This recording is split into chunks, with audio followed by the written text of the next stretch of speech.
سمعتموهم قلنا يا رسول الله اليهود والنصارى قال فمن حدیث دیر لوگ میرے اور دینا جکم رمبنے استدلال اہل رفض کلو اگر داو چه صحابه کرام دوی بالکل د یهودو د نصاراو په نقش قدم روان شي او دا غیر لپاره هغه حدیث پیش کو چې رسول الله صلی الله علیه وسلم دی ته حکم کړو چې قلم او کاغذ راوړی چې تاسو رسول لیکم نو دی انکار کړو دی وی چې نه ضرورت نشته دا غیر تفصیلی جواب ما کړو چې اصل کې د صحابه کرام خیال داو چې احجر رسول الله صلی الله علیه وسلم آیا رسول الله صلی الله علیه وسلم د تکلیف او د بیماری د شدت د وجې داسې قسم خبرې کوي او بیا د هغې خپل خیال داو او تقریبا هغه صحیح هم شو چې دا وسه وحی نه بلکې د رسول الله صلی الله علیه وسلم یو ذاتی اجتهاد وی کہ بالفرض دا ذاتی اجتهاد نه وی نو ویلو چې رسول الله صلی الله علیه وسلم د دین وروسته ډېر ورځې ژوند دی تقریبا 4 ورځې پس د هغې وفات شوی دی د دې خبرې نه وروسته په دې وجه سیدنا عمر یا نور خلق بدنامۍ نو نادرست کوي د حدیث دغه مطلب نه دی او بیا دا هم ویلو چې کدا انکاری نو سیدنا علی هم یو انکار کړو رسول الله صلی الله علیه وسلم هغه ته فرمایلو چې ته زمانو مټو کا محمد رسول الله په دې باندې محمد ابن عبد الله لیکا هغه وې زموږ لیکم دې ته انکار نه وي انکار هغه چې هغه د عناد د دشمنۍ او د کفر په بنا باندې وشي بعض خبره راځي چې کې ناز وي پای کې خپل حقانیت ښکارا کولی په دې وجه انکار وشي دا غي بنیاد باندې سړی ته کافر ویل مناسب نه ته دې حدیث نه دویم اعتراض او دویم شبهه غیدا پیدا کړی دا چې د رسول الله صلی الله علیه وسلم یو نامزد لشکر هغه دا غي تعین کړو صحابه کرام هغه لخر لګلو کې اختلاف پیدا مقصد دار ہے کہ صحابہ کرام نعوذ باللہ ہر ځای کې د الله د رسول مخالفتونه کوي بل کاری نشته دې ته وایي جیش اسامه د سیدنا اسامه بن زید چې کوم لخر رسول الله صلی الله علیه وسلم تعین کړو دا غیر د لېږلو خبره یې کړې وه نو صحابه کرامو هغه نه دی اختلاف یې کړی دی پای کې او دا دلیل دی د خبرې چې صحابه کرام نعوذ بالله د رسول الله صلی الله علیه وسلم د وفات وروسته بې دینه شوي دي مرتد شوي دا شبهه ده دې شبهې جواب زموږ ما کتاب کوم چې تیر جمعه ما ویلو صحابه کرام باندې د اعتراضات علمي جایزه دا غي صفحه 127 128 129 کې مفصل لري جواب موجود دی ضرورت دې خبره لري چې دا کتابونه ولستل شي اسان کتابونه نه دي چې راګند عام خبره ده یا موږ عام کتاب لیکو الله په فضل ډېر دای سونه دې کتاب کې موجود دي چې شاید هغه چاته معلوم هم نه او نه هغه له چا قلم وړ دي دا کوم جواب چې موږ کوو دا اصل کې د ابن سعد د طبقات کبرا نه ماخوذ ده زمالاس کې چې کوم ده طبقات الکبیر د ابن سعد دا د دویم جلد ده او د دویم جلد کې امام ابن سعد چې لیکلي دي د 189 نواله تر 191 صفحه پورې پورا مدلل دا غیبا اردو ترجمانی لیکلې ده دغه کتاب کې ابن سعد یو ډېر لوی مورخ دی دې سره د محدث هم دی مفسر هم دی کله کله بعض خلق یو داسې کتاب غواړي چې هغه جامع وي د تاریخ د حدیث د تفسیر لپاره. زمونږ استادان د هغې لپاره د ابن سعد الطبقات الکبرى یا الطبقات الکبیر تجویز کړی. د دې وجه دا ده چې محمد بن اسحاق بن منیع دا ډېر لوی شخصیت دی، اگرچه د استاد دروغجن دی لیکن د حقانیت او صداقت دومره دی چې ټول مورخین او محدثین په دې جمع دي چې دا کتاب بهترین کتاب دی په دې باب. اصل کې دی د واقعي شاګرد دی نه، د محمد بن عمر واقعي شاګرد دی. نو په دې کې هغه روایتونه چې کې دی صراحتاً محمد بن عمر نوم ذکر کی ناقابل قبول نه، لیکن چې کوم روایات داغه نه علاوه د نورو خلقو نه دي نه کې صحیح روایتونه ډېر شته. دا مطلب نه چې دا کتاب غنه دروغ پلند په دې کې صحیح خبره شته، نادرست شته، صحیح حدیث شته، موضوع منکر ضعیف حدیث شته، رښتینی قصه پکې شته، دروغجنې قصه پکې شته. دا بیا د اهل علم کار دی چې هغه په دې کې کراو کوټو پوری هغه جدا جدا کی. زموږ د خلقونه علم وتل دی نو دي کتابونو ته بدرت وي، کتابونو ته بدرت ویل نه دي پکار. زموږ چې کم مزاج د دین هغه دار چې هر خبره به سند سره کوي، او چې کله دا سند سره خبره وکړه نو خلقو کې دومره شعور پکار دی علماو کې چې دا غي سند په بنیاد باندې هغه صحیح او غلط خبره دی ول نه جدا کی. زموږ دین دغه دی، د دې نه خلاف نور دیان دي کوم اسمان ته منسوب دي لیکن دا غي سند نشته. زموږ مخکې چې کوم قرآن مجید موجود دی نو موږ ته دا معلومه ده چې دا موږ ته کم ځای نه راغلی، د هغې اسانید کتابونو کې لیکلي دي. کم حدیثونه چې موږ وایو د صحیح بخاري صحیح مسلم ټول د هغې ټولو سندونه موږ سره بفضل الله وکرمه موجود دي. دا خلق واسه د نورو خلقو پیښې شروع کړي دي چې راوي داسې وایو د غیبونه आवाज شو غیبانو چغکړه. دا د اسلام تصورات نه دي.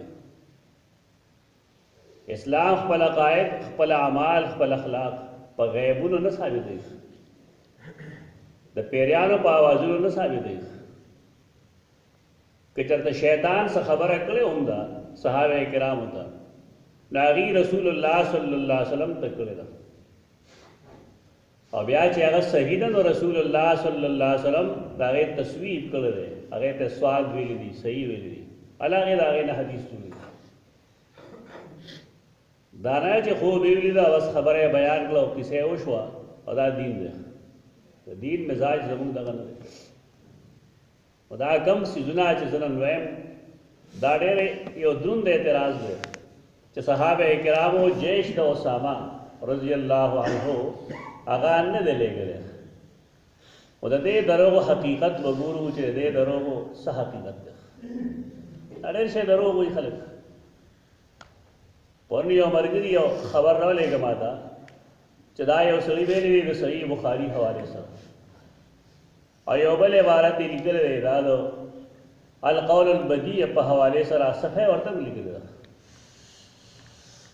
نو ما یې چې دا قسمه څیزونه خو نه په صحیح بخاري کې دي او نه په القول البدیع کې به شاید داسې وي. خبر کې هغه حدیث داسې و چې لا تصلوا علی البطیرا، په ما د بطیرا درود مو آئے. صحابه کرامو تپوس کو د بطیرا درود سے تو جواب کی اگو فرمائل کہ صلی اللہ علیہ وسلم دا صلاة البطیرا دے کامو آئے، بلکہ دا غی پا دیوائے صلی اللہ علیہ وآلہ وسلم. نمارتے دے کہ دا وآلہ دا دے دلیل لے جدا چاہ روافظ جو کرے. یو سڑے چاہ کتابوں گوری ناغا دے قوم پا مزاج کوئی چې دی بار دی کې آل رسول صرف دې لپاره ورنه رباسي چې خپل شرارت د خلکو نه پټ کړي. تبار ته تا ته دا معلوم وي چې دا حدیث صحیح بخاری کې نشته. البته القول البدیع ما کو نه کې وو خو پای باندې چې حافظ سخاوي کوم تفسیره کړی دا نو هغه نه سترګې پټې کړې هغه دا وایي چې دا خو خلک بیانې ده خو ما تر اوسه پورې د دې لا سند نه دی موندلی چې زه پای کلام وکړم یعنی خلک دا وایي چې لا تصلوا علی المطیرا لیکن د دې سند مند نه دی موجود دا معلومول پکار دي چې کله د یو خبرې سند نه وي که نه نو هغې ته بینډی او باطنګڼ وایي محدثینو په اصطلاح دا حدیث نه دی ته بینډی او باطنګڼ وایي دا خو اوس دنیایي دکانداري نه ده چې چا څه خبره وکړه ته وایي ټیک د رسول الله فرمایلی دي د رسول الله صلی الله علیه وسلم د وینا لپاره سند پکار دی دلیل پکار دی د دلیل نه بغیر هیڅ قسمه خبره قابل قبول نه دا گپ جو کړی دی خلکو د دین نه نو امام ابن سعد چې دې خبرې کوم تفصیل بیانوي هغې باندې ځان پوهول پکار دی هغه خبره دا ده چې رسول الله صلی الله علیه وسلم ذوالحجه 11 هجری رسول اللہ صلی اللہ علیہ وسلم 11 ذوالحجہ 11 ہجری کے د مکے مکرمے نہ واپس راغے مدینہ منورہ روان شو دا حجۃ الوداع دا تاریخ په دې ښیي دا چې د باري سزون نه واقفیت حاصل کړي رسول الله صلی الله علیه وسلم بارکه د مهاجرینو خیال لاو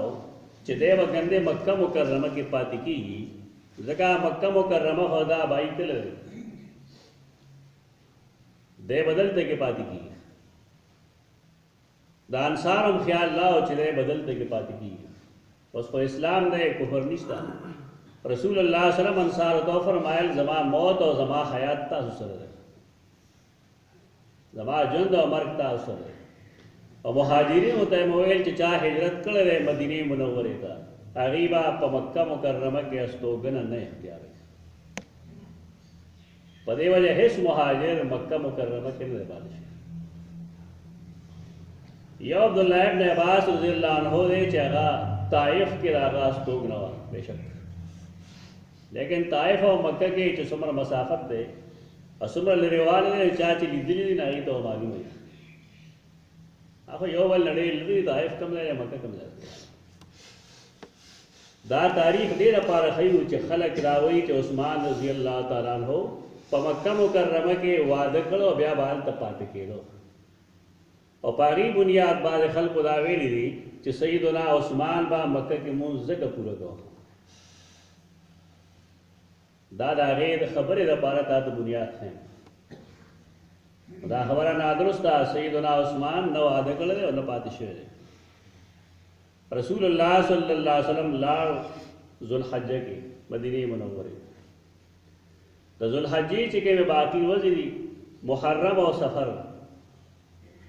دا دوه روغې میاشتې دوه روغې نه بلکې د سفر 4 ورځې پاتې وي شپږیشتم سفر پورې رسول الله صلی الله علیه وسلم دا مدینه منورې 26 سفر د اتوار روز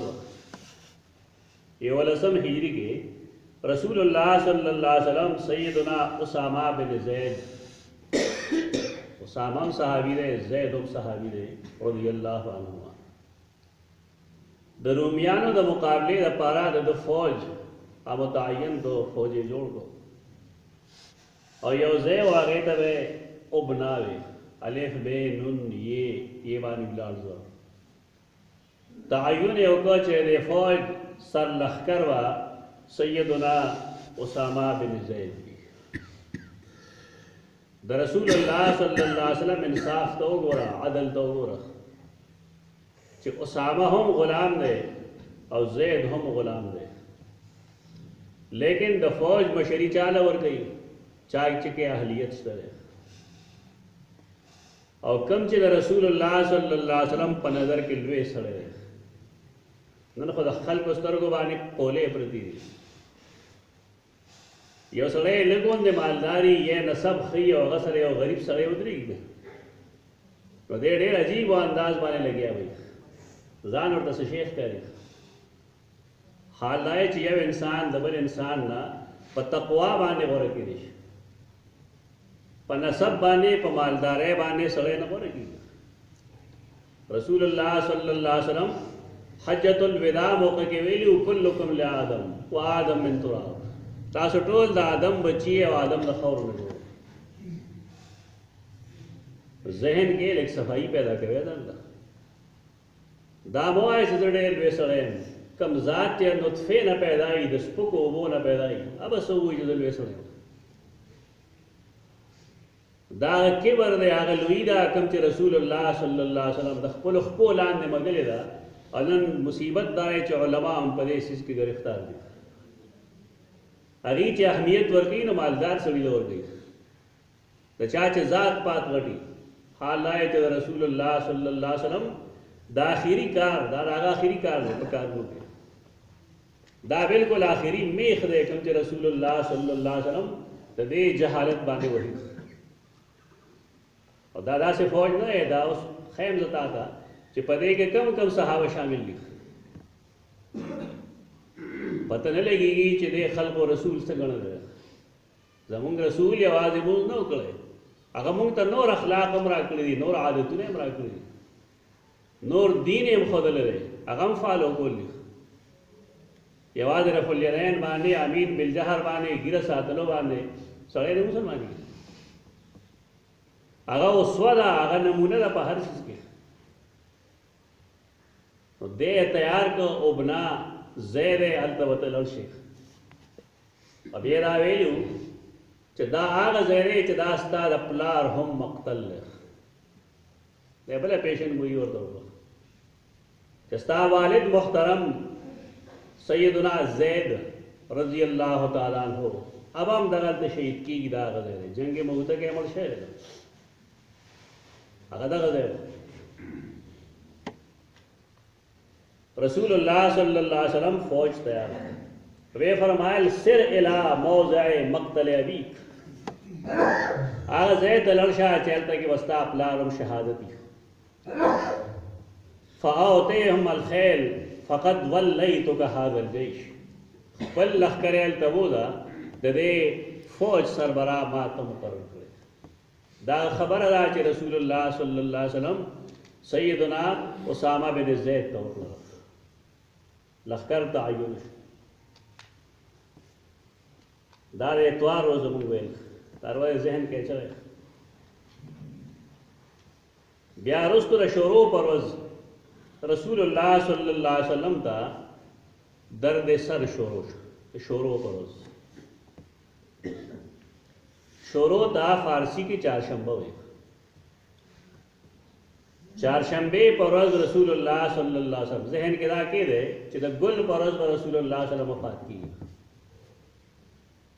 چهارشنبه پر ورځ د هغه درد سر شروع شو. سفر کې چهارشنبه پر ورځ وفات شوی دی په 12 ربیع الاول، دا یقیني خبره ده. او د ګل پر ورځ 12 ربیع الاول دی، د اتوار پر ورځ 11 ربیع الاول دی، او بیا د خالی پر ورځ 10 دی، د جمعې پر ورځ 9 دی، او د زیارت پر ورځ 8 دی، د شروع پر ورځ 7. یعنی 7 ربیع الاول کې د رسول الله صلی الله علیه وسلم بیماری خشره، تکلیف شدت شروع شوه. شروع زیارت جمعه خالی اتوار، د ګل برز رسول الله صلی الله علیه وسلم وفات شوه. شدت په تکلیف کې د شروع پر ورځ شروع شوه. زمونږ ملک کې څه رواج دی چې د سفر آخري شروع شي که نه، د خلک وایي چې رسول الله صلی الله علیه وسلم په دې ورځ ښه شوی و، بیبیانو چوري کړې وه نو موږ هم چوري کوو. دا داسې اردو قوم دی، او دی عالمان هم دومره ودري. دا زما مخې ته چې څه شی دی، دا خو زه وایم د علمي جایزې نه، صفحه 128 129، لیکن دا ټول عبارت اصل کې د ابن سعد دی، صفحه 109 191. تاریخ خو زموږ دغه لیکل دی. د شورو پرز رسول الله صلی الله علیه وسلم داغه بیماری ډیره شوې حضرت خلک سوې دي خشه چاوي کتاب کې لیکلي چې دیکھو چرته په دیوال هم نه لیکلي کم چې زمونږ د ملک خلقو د دین سره لوبې کړي مولانا رشید احمد گنگوئی کم چې استاد د مولانا حسینی رحمه الله داغه فتاوا په کې هغه واضح لیکلي دي چې د سفر په آخري شروع کې د رسول الله صلی الله علیه وسلم په تکلیف کې شدت شروع شو نبیاوی جاهل هندستانیان مسلمانان چې کوم دي هغه کې دا شی شروع شوی دی چې دی وی کنه په دې ورځ رسول الله خوشو درو وي جهالت ته خپل تاریخ نه واقف نه ټول عمر په دې مصیبت کې تیر کړل نو ورته دین سے بنیاد معلوم دی نه خپل رسول نه خبر دی په دې حال سره د انا لله انا الیه راجعون نه سوا بل څه ویل شي شدت شروع شو تکلیف چې شروع شو بیا د پنځشنبه په ورځ رسول الله صلی الله علیه وسلم هغه پوه شو چې حالات اوس داسې ښکاري چې دا صحابه کرام جهاد ته تلل نه غواړي ولې رسول الله صلی الله علیه وسلم بیمار شوی دی او شدید بیمار دی بل هغه ماشومان نو هغه اذا جاء نصر الله والفتح اورېدل او دا غین هغه دا استدلال استنباط کو چې د رسول الله صلی الله علیه وسلم ذمہ داري پوره شوې دي شاید چې هغه زموږ نه لشي بللا چې په حجۃ الوداع کې رسول الله صلی الله علیه وسلم فرمایلیو چې کستاسو مسلې نه ما ته پوسه زکات لعلی لا اراکم بعد عامهم هذا بعد عامکم هذا شاید د دې کال نرستو بیا زما استاد ملاقات نشي او خيار خلک په دې سيزونو پوي د چا مزغو کې چې بوس پراتی نه پرې نه پوي کوم سړی چې او خيار نه پوي بده دې خلکو پته نه لګي صحابه کرام پیپر ګرځي کې څه نه دي تغید نتللو وجه دا نه چې موږ نزو حالات دا ښکاری چې اسنا رسول الله صلی الله علیه وسلم زموږ نه لړشي موږ ملاقات نه کړو په دې وجه ناغي پسو پیش کړي رسول الله صلی الله علیه وسلم چې پوښ نه غل کورنا یو جنډر او خپل لیوا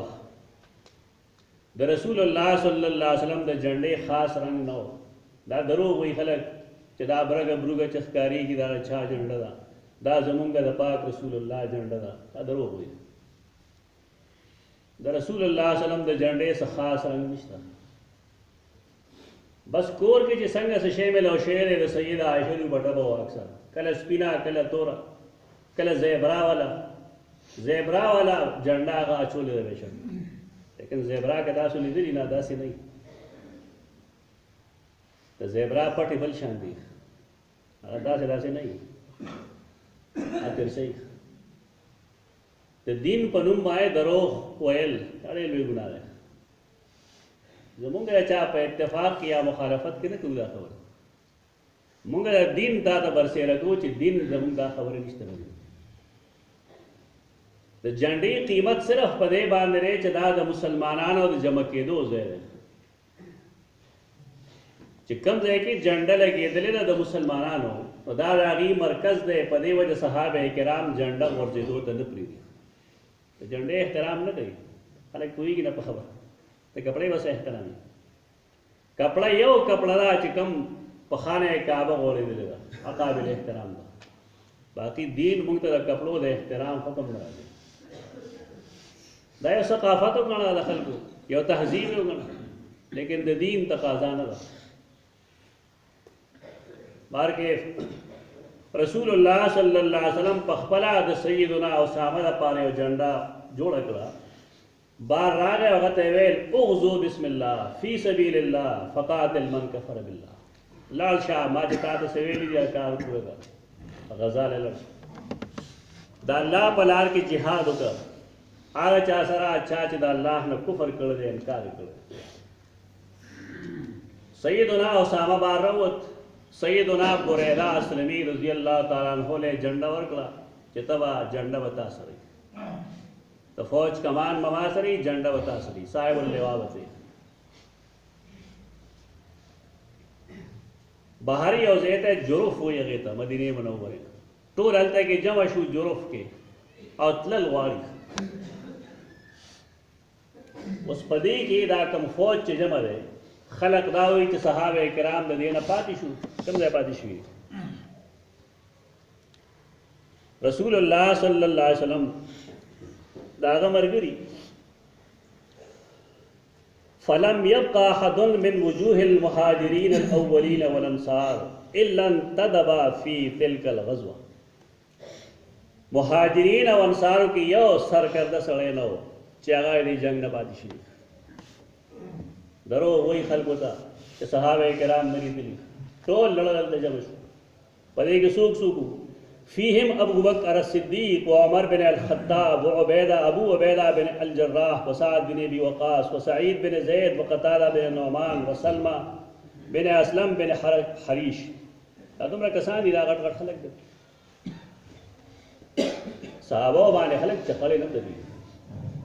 صحابه لوی خلک دي او هغوی تللي دي. د نه تلو وجه دغه نه ده. اوس به هم دوی واپس راځي. ولې د سیدنا اسامه یو نږدې رشته دار بعض روایتونو کې د هغې خور بعضې کې د هغې مور بار کې څوک نږدې رشته دار راشي او ورته وایي چې رسول الله صلی الله علیه وسلم جدا کېدونکی دی وفات کېدونکی دی. ستا په خیال داسې وخت کې به سړی څه کوي چې یو سړي سره د هغه مور مړه کېدونکی یا د هغه پلار وفات کېدونکی ته به څه کوې په هغه وخت بار به ځئ. رسول الله صلی الله علیه وسلم سره د هغې څومره محبت دی. دا څه چې هغې کوي د هغه د دین دپاره یې کوي د هغه د ذات دپاره یې کوي د الله د رضا دپاره یې کوي. په دې وجه دوی واپس راغلل. انکار نه دی بلکې په دې وجه واپس راځي چې د رسول الله صلی الله علیه وسلم وفات کې او د هغه کفن دفن کې شریک شو. بیا وګورو ټول مهاجرین هلته جمع شو. فتکلم قوم دا عبارت دی اوس یعنی جلیل القدر انصار او مهاجرین ټول کوم ځای کې دي؟ د سیدنا اسامه بن زید لښکر کې دي. البته تکلم قوم وقالوا يستعمل هذا الغلام على المهاجرين الاولين. څه خلکو خبرې وکړې دا خلک مهاجرین او انصار مهاجرین او انصار هلته جمع دي. مهاجرین او انصار جرف کې دي. دلته کې څه خلق دی چې هغې خبرې وکړې دا نه مهاجرین دي او نه انصار دي. د قرآن ژبه کې ومن الناس من یقول نه څوک مراد دي چا چې قرآن ویلي نو په دې اصطلاحات به پوهېږي. هغه منافقین دي. بعضې منافقین وویل چې یستعمل هذا الغلام على المهاجرین الاولین. ګور هغه مهاجرین اولین دي او په هغې باندې دا غلام چې کوم دی د امیر کو سپه سالاري دله ورکړه. په مونږ کې هم چې کوم منافقین دي که نه نو د هغې هم دا خیال دی نن سبا چې کوم د سړی په نسب باندې به راځي سړی په نسب بره نه ځي. دا ګپې مه لګوه خلکو سړی په تقوا باندې به راځي. ان اکرمکم عند الله اتقاکم. رسول الله صلی الله علیه وسلم فرمایي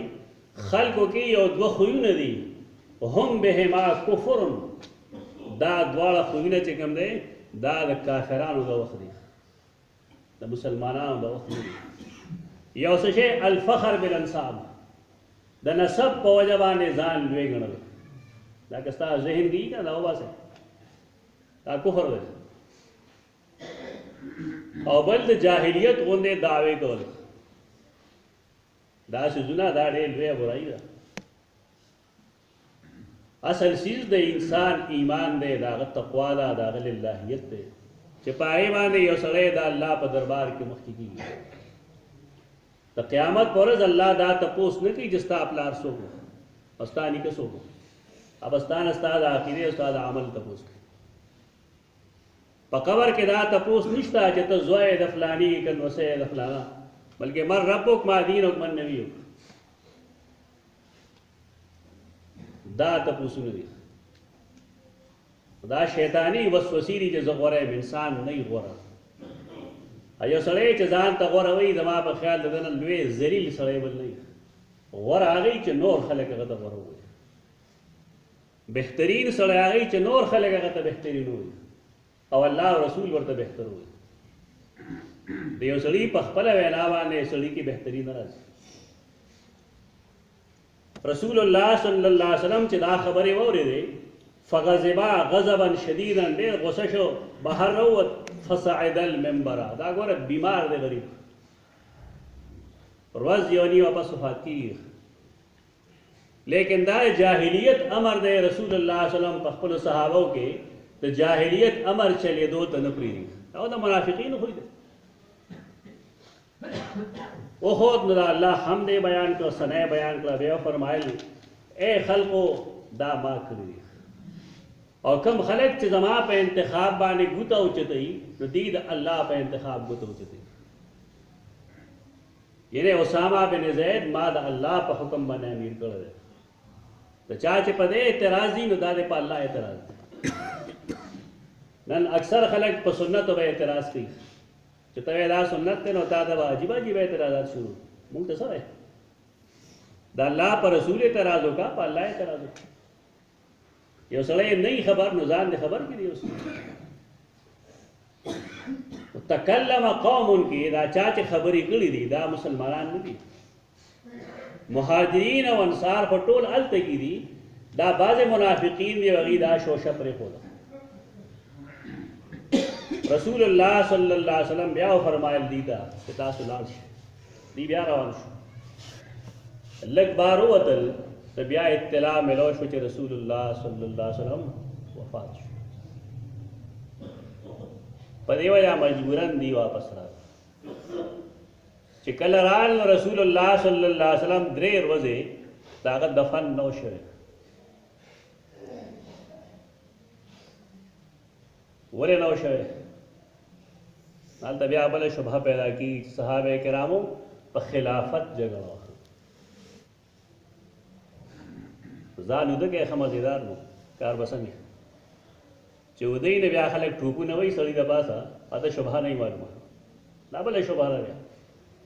چې د صحابو په پیغمبر هیڅ کار نه و بلکې د هغوی په خلافت جګړه وه. دا هغه ملګري دي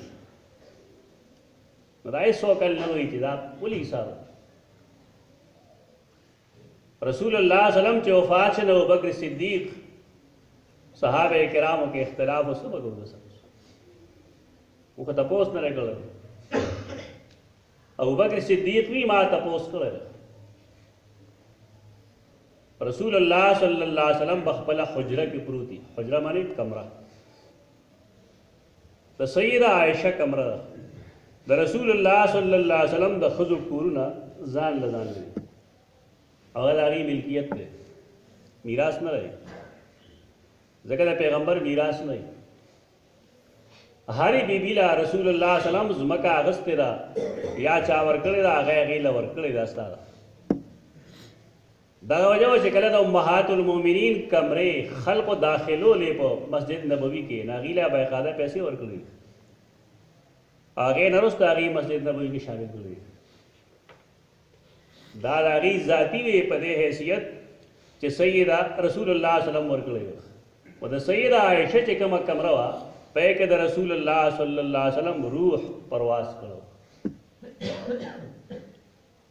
هغه ویل ما تپوس کړی دی.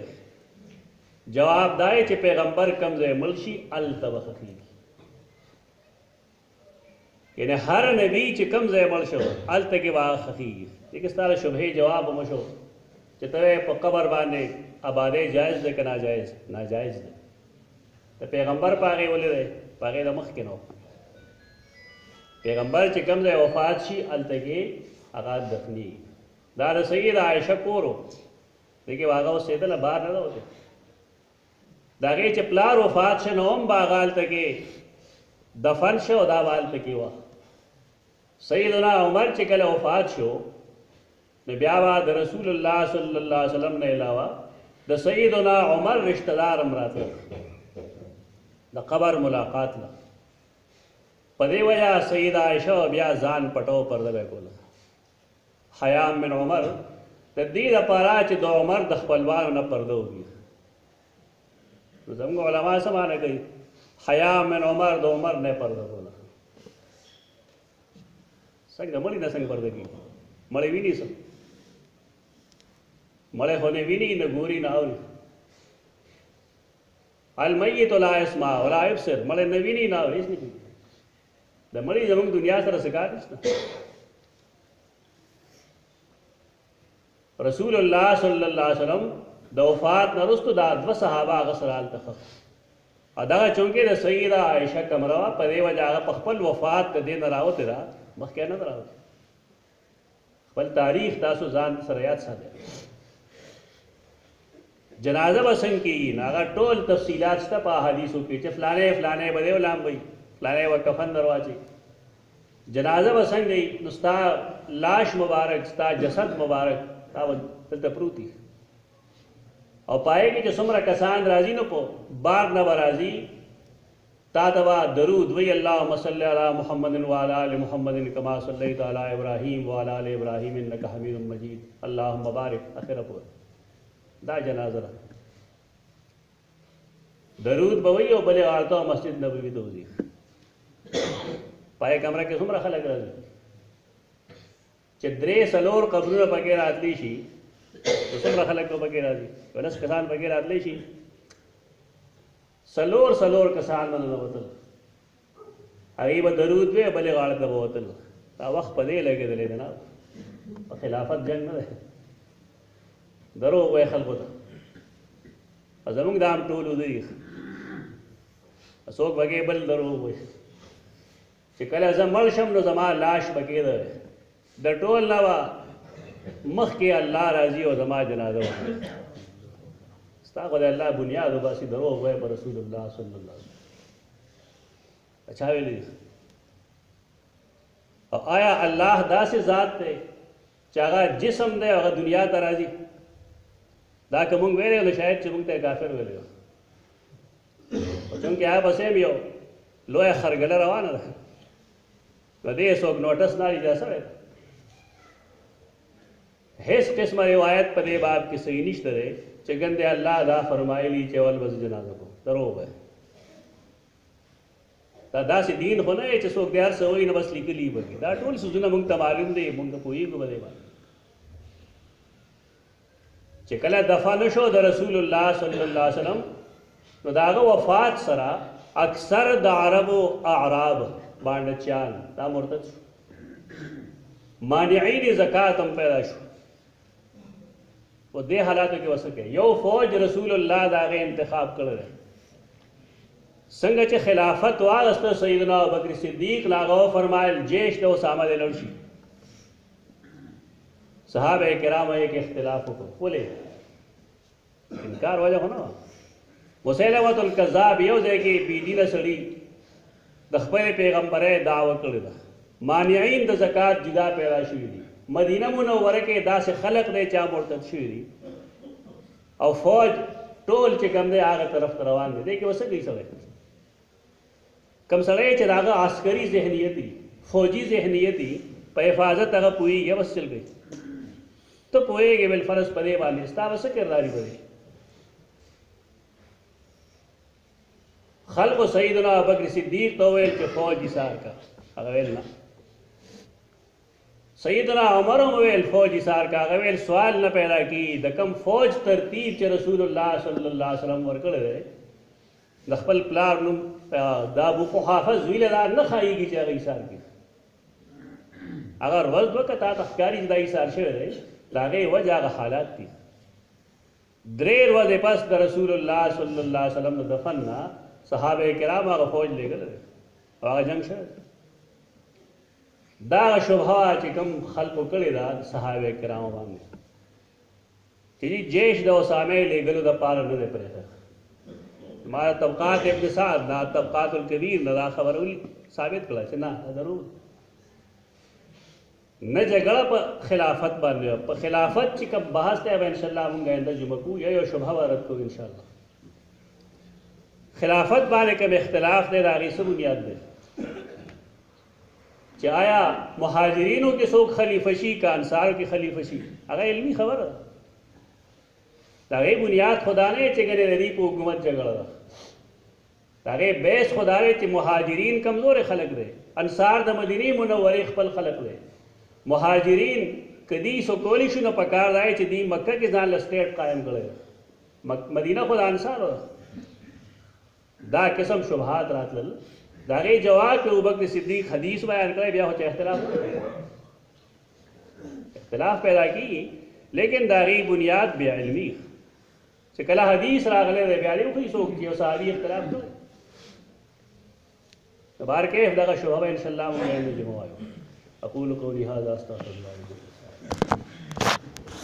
ولكم.